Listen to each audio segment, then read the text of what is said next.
New items to antiques to miscellaneous housewares. You got a ton of concession stands. Folks have brought down their cars, campers, whatever to sell. Tools and the health and beauties. Great place to shop for vegetables and fruits. I'm sure there's firearms out there. Pretty soon there'll be people getting into Christmas shopping mode, so definitely find some of that. Homemade ice cream, Amish baked goods. It's a little bit of everything, probably. Clean outs of grandma's attic.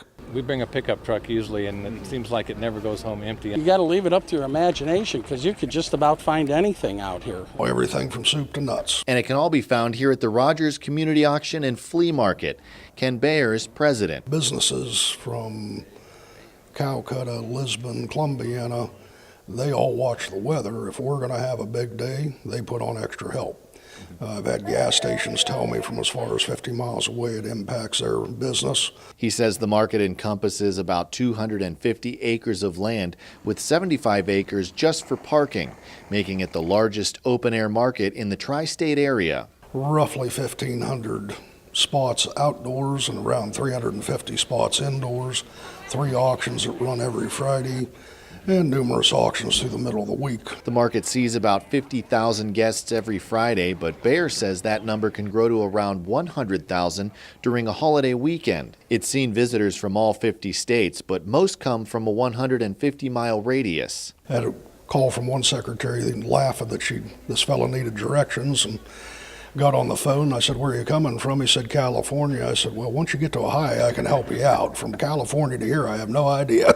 For the past 3 years, Ohio Magazine has named Rogers as the #1 flea market in the state, and just last year, it received a certificate of excellence from TripAdvisor. It all began when Emmett Bayer bought the land in 1955 and opened up a produce auction. July 4th of 1955, Dad told the story. They were sweeping the carpenters out of one end and the produce trucks were coming in the other, and been here every Friday ever since. Some of my earliest memories are running the clerk tags. Wade Bayer is an auctioneer and manager. I think it just provides an avenue, a business venue for the locals. Especially in hard times. Flea markets are better in hard times. It gives people a place to come and peddle their wares, peddle their goods, and make a little extra cash when the economy is maybe in a downturn. This here has been a genuine farmer's market since day one. Ron Miller is the owner of Miller Quality Produce and has been coming to the market for 50 years. Our family's made a living here. My son's 3rd generation running the business now for us. Miller says the market has changed a lot over the years, recalling that when he first started coming, there were only 2 buildings on the property. The A building and the auction building, and as you can see, there's several buildings here. Overall, just the generations have changed, really, and you still get the same great deals, same great produce. This is one of the best markets. Mike Hoover of Hoover's Honey has been coming to the market for 6 years. We have all local honey and bee pollen, and we're making jams now too. If you go on the outside, you'll get stuff that changes every week because people bring in different items. Inside, there's a lot of the same things in the buildings. A lot of good people out here.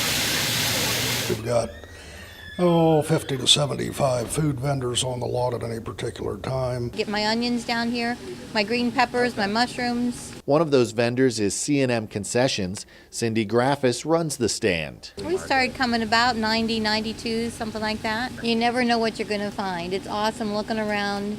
There's always something different. The Bayer family is just awesome to be part of, and it just close to home, and the people down here are just great. There's folks who've been sitting in the same spot for 30 plus years. You know, it's almost like a fair-like atmosphere out here, so it really is a great family venue. We're always just looking for little things that we might need. You know, we're big gardeners, so I look for stuff I can use in the garden. And just the variety here is incredible. Great prices, great selection. It's just a nice way to spend a day. Well, come on down. We're here every Friday, and it's the cheapest show in town. You can read the story behind the video in the October edition of the Business Journal, out now. Click the subscribe tab to get your copy today.